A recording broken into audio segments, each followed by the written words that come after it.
2025ರಲ್ಲಿ ನ್ಯಾಯ ಹಾಗೂ ಕರ್ಮದ ದೇವನಾದಂತಹ ಶನಿದೇವನು ಬರುತ್ತಿದ್ದಾನೆ. ಇದು ನಿಮಗೆಲ್ಲರಿಗೂ ಗೊತ್ತಿರುವುದು ಹಾಗೂ ಗಮನಕ್ಕೆ ಬಂದಿರುವಂತಹ ವಿಷಯ. ಆದರೆ ಈ ಸಾರಿ ದೊಡ್ಡ ಮಟ್ಟದಲ್ಲಿ ರಾಶಿ ಪರಿವರ್ತನೆ ಆಗಲಿದೆ.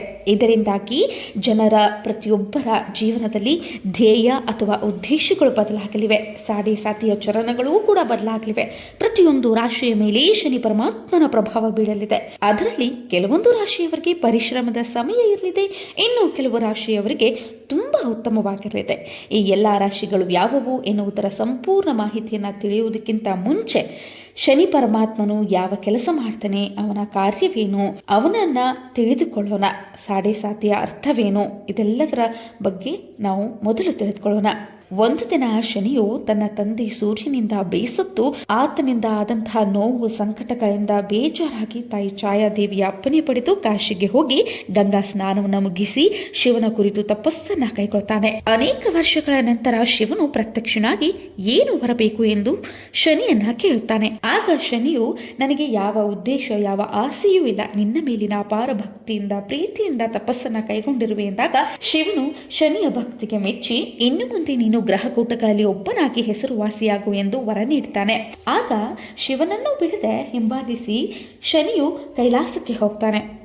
ಆಗ ಶಿವನು, ನೀನು ಇಲ್ಲಿಯವರೆಗೆ ನನ್ನನ್ನು ಭೇಟಿ ಹಾಕಲು ಬಂದ ಕಾರಣ ಎಂದು ಕೇಳಿದಾಗ ಶನಿಯು, ಹೇ ಶಿವ, ಹೇ ಪರಮಾತ್ಮ, ನಾನು ಗ್ರಹಗಳಲ್ಲಿ ಒಬ್ಬನಾಗು ಎಂದು ಹೊರಕೊಟ್ಟೆ, ಆದರೆ ನನ್ನ ಕರ್ತವ್ಯಗಳೇನು ಎಂದು ನೀನು ತಿಳಿಸಲಿಲ್ಲ ಎಂದಾಗ ಶಿವನು ಹೇಳ್ತಾನೆ, ನೀನು ಕೂಡ ಪ್ರತಿ ಗ್ರಹಗಳಂತೆ ಈ ಜಗತ್ತಿನಲ್ಲಿ ಜನಿಸಿದ ಪ್ರತಿಯೊಬ್ಬರೂ ಸತ್ಯ ನಿಷ್ಠೆ ಧರ್ಮದಿಂದ ಬಾಳುವಂತೆ ಮಾಡಿ ಜನ್ಮ ಜನ್ಮಾಂತರದಿಂದ ಮಾಡಿದ ಪಾಪ ಕರ್ಮಗಳಿಂದ ಅವರು ಮಾಡಿದಂತಹ ಪಾಪ ಕರ್ಮಗಳಿಗೆ ತಕ್ಕಂತೆ ಶಿಕ್ಷೆ ಕೊಟ್ಟು ತಿದ್ದಿ ನಡೆಸು.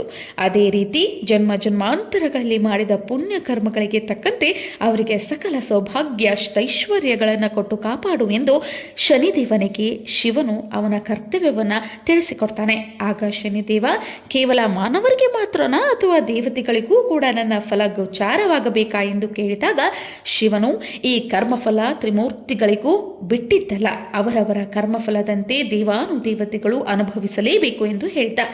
ನಾನು ಶುಭ ಅಶುಭ ಫಲಗಳನ್ನು ಶ್ರೀ ಸಾಮಾನ್ಯರಾಗಲಿ ದೇವತೆಗಳಿಗಾಗಲಿ ನೀಡುವಾಗ ನನಗೆ ನಿಮ್ಮಿಂದ ಏನಾದರೂ ಅಡ್ಡಿಯಾಗುವುದೇ ಎಂದು ಶಿವನನ್ನು ಕೇಳಿದಾಗ ಶಿವನು, ಖಂಡಿತವಾಗಿಯೂ ಇಲ್ಲ.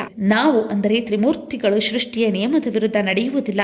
ಅವರ ಕರ್ಮ ಧರ್ಮ ಅವರು ಅನುಭವಿಸಲೇಬೇಕು, ಯಾರಿಂದಲೂ ತಪ್ಪಿಸಲು ಸಾಧ್ಯವಿಲ್ಲವೆಂದು ಎನ್ನುತ್ತಾನೆ.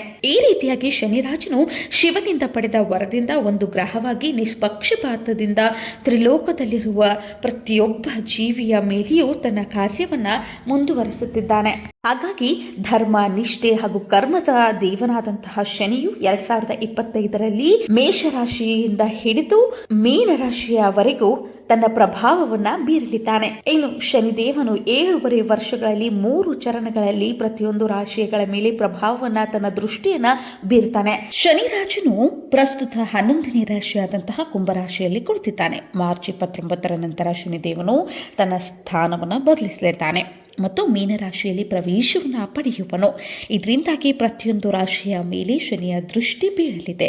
ವೃಷಭ ರಾಶಿಯವರಿಗೆ ಯಾವ ರೀತಿಯಾಗಿ ಶನಿಯ ಗೋಚಾರ ಫಲ 2025ರಲ್ಲಿ ಇರಲಿದೆ ಎಂದು ನಾವು ಇಲ್ಲಿ ನೋಡಿದಾದ್ರೆ, ಹಾಗೆ ಕಲ್ಪನೆ ಮಾಡ್ಕೊಳ್ಳಿ. ಏನಂದ್ರೆ, ಅಚಾನಕ್ ಆಗಿ ನಿಮ್ಮ ಬಾಸ್ ಆಗಿರಬಹುದು ಅಥವಾ ನಿಮ್ಮ ಎಂಪ್ಲಾಯ್ ಆಗಿರಬಹುದು ಅಥವಾ ನಿಮ್ಮ ಫ್ರೆಂಡ್ಸ್ ಆಗಿರಬಹುದು, ಬಂದು ಯಾವುದೇ ಕಾರಣವಿಲ್ಲದೆ ಯಾವುದೇ ವಿಷಯವಿಲ್ಲದೆ ನಿಮ್ಮನ್ನ ಹೊಗಳಿದ್ರೆ, ಹೊಗಳಿ ಅಟ್ಟಕ್ಕೆ ಏರಿಸಿದ್ರೆ ನಿಮಗೆ ಹೇಗೆ ಅನಿಸುತ್ತೆ? ತುಂಬ ಖುಷಿ ಆಗುತ್ತೆ ಅಲ್ವಾ?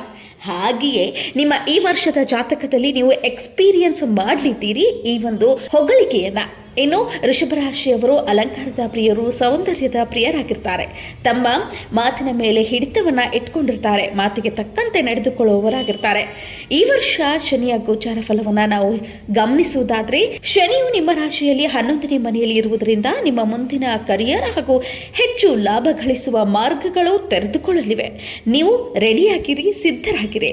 ನಿಮಗೆ ಈ ವರ್ಷ ಶನಿಯ ಪ್ರಭಾವದಿಂದ ಅನ್ಎಕ್ಸ್ಪೆಕ್ಟೆಡ್ ಮನಿ, ಅನಿರೀಕ್ಷಿತ ಧನಲಾಭ, ಅನಿರೀಕ್ಷಿತ ನಿರೀಕ್ಷಿತ ಇನ್ಕ್ರಿಮೆಂಟ್, ಪ್ರಮೋಷನ್, ಹೊಸ ಆಪರ್ಚುನಿಟಿಗಳು ನಿಮ್ಮನ್ನ ಹುಡುಕಿಕೊಂಡು ಬರಲಿವೆ. ಭಾಗ್ಯದ ಬಾಗಿಲುಗಳು ನಿಮಗೆ ಎಲ್ಲ ಕಡೆಯಿಂದಲೂ ತೆರೆದುಕೊಳ್ಳಲಿದೆ. ನೀವು ವೃಷಭ ರಾಶಿಯವರು ಎಲ್ಲವನ್ನೂ ಎಕ್ಸೆಪ್ಟ್ ಮಾಡಿಕೊಳ್ಳಲು ಸಿದ್ಧರಾಗಿರಿ. ಆ ಒಂದು ಖುಷಿಯನ್ನು ಅನುಭವಿಸಲು ತಯಾರಾಗಿರಿ. ಇಲ್ಲಿ ಮತ್ತೊಂದು ಗಮನಿಸಬೇಕಾದಂತಹ ವಿಷಯವೇನೆಂದರೆ, ಬೇರೆ ರಾಶಿಗಳಿಗೆ ಹೋಲಿಸಿದಾಗ ಶನಿಯ ಪ್ರಭಾವ ನಿಮ್ಮ ಮೇಲೆ ತುಂಬಾ ಉತ್ತಮವಾಗಿರಲಿದೆ. ಉದಾಹರಣೆಗೆ, ಒಬ್ಬ ರೈತನು ಯಾವ ರೀತಿ ಪರಿಶ್ರಮದಿಂದ ಬೆಳೆದಂತಹ ಬೆಳೆಗಳ ಫಲಕ್ಕಾಗಿ, ಅದರ ಒಂದು ಫಸಲಿಗಾಗಿ ಕಾಯ್ತಿರ್ತಾನೋ, ಆ ಫಸಲು ಬಂದಾಗ, ಆ ಬೆಳೆಗಳು ಬೆಳೆದು ನಿಂತಾಗ ಆತನ ಮುಖದಲ್ಲಿ ಎಷ್ಟು ಸಂತೋಷವಾಗುತ್ತದೆಯೋ ಅದೇ ರೀತಿ ಕೂಡ ನಿಮ್ಮ ಜೀವನದಲ್ಲಿ ಆಗಲಿದೆ. ಅದೇ ಒಂದು ಖುಷಿ, ಅದೇ ಒಂದು ಸಂತೋಷ ನಿಮ್ಮ ಜೀವನದಲ್ಲಿ ಬರಲಿದೆ. ನೀವು ಪಟ್ಟಂತಹ ಇಷ್ಟು ದಿನಗಳ ಕಾಲ ನೀವು ಮಾಡಿದಂತಹ ಪರಿಶ್ರಮಕ್ಕೆ ತಕ್ಕ ಪ್ರತಿಫಲ ಸಿಗಲಿದೆ. ಇಷ್ಟು ವರ್ಷಗಳಿಂದ, ಇಷ್ಟು ಸಮಯದವರೆಗೆ ನೀವು ಮಾಡಿರುವಂತಹ ಕರ್ಮ ಹಾಗೂ ಧರ್ಮಗಳ ಫಲಕ್ಕನುಗುಣವಾಗಿ ಶನಿ ಪರಮಾತ್ಮನು ಫಲಗಳನ್ನು ನೀಡಲಿದ್ದಾನೆ. ಅದೆಲ್ಲದರ ಪುಣ್ಯವು ನಿಮಗೆ ತುಂಬಿ ಬರಲಿದೆ. ನಿಮ್ಮ ಬಾಸ್ ಆಗಿರಬಹುದು, ನಿಮ್ಮ ಮೇಲಿನ ಹಿರಿಯ ಅಧಿಕಾರಿಗಳಾಗಿರಬಹುದು, ಅಥವಾ ಸೀನಿಯರ್ಸ್ ಆಗಿರಬಹುದು, ಅವರು ನಿಮಗೆ ಒಂದು ಒಳ್ಳೆಯ ಆಫರ್ಗಳನ್ನು ನೀಡಲಿದ್ದಾರೆ, ಪ್ರಮೋಷನ್ ಕೊಡಲಿದ್ದಾರೆ, ಇನ್ಕ್ರಿಮೆಂಟ್ ಕೊಡಲಿದ್ದಾರೆ. ಅದರ ಜೊತೆಗೆ ನಿಮ್ಮ ಜೀವನದಲ್ಲಿ ವಿಚಿತ್ರ ಅಂದರೆ ಅನ್ಎಕ್ಸ್ಪೆಕ್ಟೆಡ್ ಘಟನೆಗಳು ನಡೆಯುವ ಸಾಧ್ಯತೆ ಹೆಚ್ಚಿದೆ. ನಿಮ್ಮ ಹಳೆಯ ಸ್ನೇಹಿತರ ಭೇಟಿ ಆಗುವುದು ಅಥವಾ ತುಂಬಿದ ಸಭೆಯಲ್ಲಿ ನಿಮಗೆ ಸಂಬಂಧಪಟ್ಟಂತಹ ರಹಸ್ಯಗಳು ಹೊರ ಬೀಳಬಹುದು. ಅಂದರೆ ನಿಮ್ಮ ಹಳೆಯ ಸ್ನೇಹಿತ, ಹಳೆಯ ಘಟನೆಗಳು ನಿಮಗೆ ತೊಂದರೆ ಕೊಡುವ ಸಾಧ್ಯತೆ ಇರಲಿದೆ. ಆದರೆ ವೃಷಭ ರಾಶಿಯವರು ಏನೆಲ್ಲ ಪ್ರಯತ್ನ ಪಟ್ಟಿದ್ದೀರಿ, ಪರಿಶ್ರಮ ಪಟ್ಟಿದ್ದೀರಿ, ಅದಕ್ಕೆ ತಕ್ಕಂತಹ ಪ್ರತಿಫಲ ಸಿಗಲಿದೆ. ಖುಷಿಯಾಗಿರಿ. ಈ ವರ್ಷ ಮಾತ್ರ ವೃಷಭ ರಾಶಿಯವರ ಭವಿಷ್ಯ ತುಂಬಾ ಉತ್ತಮವಾಗಿರಲಿದೆ. ವೃಷಭ ರಾಶಿ ಅವರಿಗೆ ನಿಮ್ಮ ಹಿರಿಯರ ಸಪೋರ್ಟ್ ಹಾಗೂ ಸೀನಿಯರ್ ಸಪೋರ್ಟ್ ಸದಾ ಈ ವರ್ಷ ಇರಲಿದೆ. ಅದರ ಜೊತೆಗೆ ಯಾರು ಎಜುಕೇಷನ್ ಫೀಲ್ಡಲ್ಲಿ ಇದ್ದೀರೋ ಅಥವಾ ವಿದ್ಯಾರ್ಥಿಗಳಾಗಿದ್ದೀರೋ, ನಿಮ್ಮ ಕಾರ್ಯಗಳು ನಿಂತು ಸ್ವಲ್ಪ ನಿಧಾನಗತಿಯಲ್ಲಿ ಕೆಲಸಗಳು ಪೂರ್ಣಗೊಳ್ಳಲಿವೆ, ಆದರೆ ಪೂರ್ಣಗೊಳ್ಳುತ್ತವೆ. ಮುಖ್ಯವಾಗಿ ಜುಲೈ ಹಾಗೂ ನವೆಂಬರ್ನಲ್ಲಿ ಶನಿಯು ವಕ್ರಿಯನಾಗಿ ದೃಷ್ಟಿ ಹರಿಸುವುದರಿಂದ ಸಂತಾನ ಫಲದ ಮೇಲೆ ಪರಿಣಾಮ ಬೀಳಲಿದೆ. ನಿಮ್ಮ ಮಕ್ಕಳ ಆರೋಗ್ಯದಲ್ಲಿ ಏರುಪೇರು ಆಗುವಂತಹ ಲಕ್ಷಣಗಳು ಗೋಚರಿಸಲಿವೆ. ಆದರೆ ಸ್ವಲ್ಪ ಸಮಯ ಮಾತ್ರ ಈ ರೀತಿಯ ಆರೋಗ್ಯ ಸಮಸ್ಯೆಗಳು ಇರುತ್ತವೆ, ಬೇಗನೆ ವಾಸಿಯಾಗಲಿವೆ. ಅಲ್ಲದೆ ನಿಮ್ಮ ಸಂತಾನದಿಂದ ಈ ವರ್ಷ ಶುಭ ಸುದ್ದಿ, ಸಿಹಿ ಸುದ್ದಿಗಳು ನೀವು ನೋಡಲಿದ್ದೀರಿ ಹಾಗೂ ಕೇಳಲಿದ್ದೀರಿ. ಆರ್ಥಿಕವಾಗಿ ಸಬಲರಾಗುವಿರಿ. ಅಲ್ಲದೆ ದೂರದ ಪ್ರಯಾಣಗಳಲ್ಲಿ ಭಾಗಿಯಾಗುವಿರಿ ಹಾಗೂ ದೂರದ ಪ್ರಯಾಣಕ್ಕೆ ಆಹ್ವಾನ ಬಂದರೆ ತಪ್ಪದೇ ಯಾತ್ರೆಯನ್ನ ಕೈಗೊಳ್ಳಿ. ಒಟ್ಟಾರೆಯಾಗಿ ವೃಷಭರಾಶಿಯವರ ಶನಿಯ ಸಾಡೆಸಾತಿಯ ಪ್ರಭಾವ ತುಂಬಾ ಅದ್ಭುತವಾಗಿ ನಡೆಯಲಿದೆ. ದನಕನಕ ಒಳ್ಳೆಯ ಅವಕಾಶಗಳು, ಆಪರ್ಚುನಿಟಿಗಳು ಸಿಗಲಿವೆ. ಅಲ್ಲದೆ ದೂರದ ಯಾತ್ರೆಗಳನ್ನು ನೀವು ಈ ವರ್ಷ ಕೈಗೊಳ್ಳುವಿರಿ. ನಿಮ್ಮ ಉದ್ಯೋಗದಲ್ಲಿ ಮೇಲಿನ ಅಧಿಕಾರಿಗಳಿಂದ ಪ್ರಶಂಸೆ ಸುರಿಮಳೆಯಾಗಲಿದೆ. ಎಷ್ಟು ದಿನಗಳಿಂದ ಯಾವ ಒಂದು ಸಮಯಕ್ಕಾಗಿ, ಯಾವ ಒಂದು ಪರಿಶ್ರಮದ ಫಲಕ್ಕಾಗಿ ಹಾತೊರೆಯುತ್ತಿದ್ದೀರೋ ಆ ಸಮಯ ಈಗ ಬಂದಾಗಿದೆ. ನಿಮ್ಮ ಎಲ್ಲಾ ಕರ್ಮಗಳಿಗೆ, ಕಷ್ಟಪಟ್ಟು ಮಾಡಿದಂತಹ ಎಲ್ಲಾ ಕೆಲಸಕ್ಕೆ, ಧರ್ಮದ ಕಾರ್ಯಗಳಿಗೆ ಶನಿಯು ಉತ್ತಮ ಹಾಗೂ ಅತ್ಯುತ್ತಮ ಫಲಗಳನ್ನು ನೀಡಲಿದ್ದಾನೆ. ಈ ಒಂದು ವೃಷಭ ರಾಶಿಯವರಿಗೆ ಈ ವರ್ಷ ವೃಷಭ ರಾಶಿಯವರ ಭವಿಷ್ಯ ತುಂಬಾನೇ ಉತ್ತಮವಾಗಿರಲಿದೆ.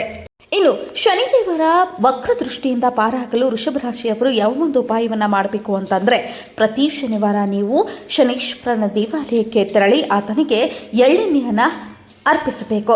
ಅಲ್ಲದೆ ನೀವು ಕೂಡ ನಿಮ್ಮ ದೇಹಕ್ಕೆ ಎಣ್ಣೆಯಿಂದ ಮಸಾಜನ್ನು ಮಾಡಿಕೊಳ್ಳುವ ಹವ್ಯಾಸವನ್ನು ಬೆಳೆಸಿಕೊಳ್ಳಿ. ಇದರಿಂದ ನಿಮಗೆ ತುಂಬಾ ಉಪಯೋಗ ಆಗಲಿದೆ. ಆದರೆ ಶನಿ ಮಹಾತ್ಮನ ದೇವಾಲಯಕ್ಕೆ ಹೋಗಿ ಎಣ್ಣೆಯನ್ನ ಅರ್ಪಿಸುವುದನ್ನ ಮರೆದಿರಿ. ನಾವು ಹೇಳಿರುವಂತಹ ಈ ಮಾಹಿತಿ ನಿಮಗೆ ಇಷ್ಟವಾದಲ್ಲಿ ನಮ್ಮ ಚಾನಲ್ ಅನ್ನು ಲೈಕ್ ಮಾಡಿ, ಶೇರ್ ಮಾಡಿ, ಸಬ್ಸ್ಕ್ರೈಬ್ ಮಾಡುವುದನ್ನು ಮರಿಬೇಡಿ.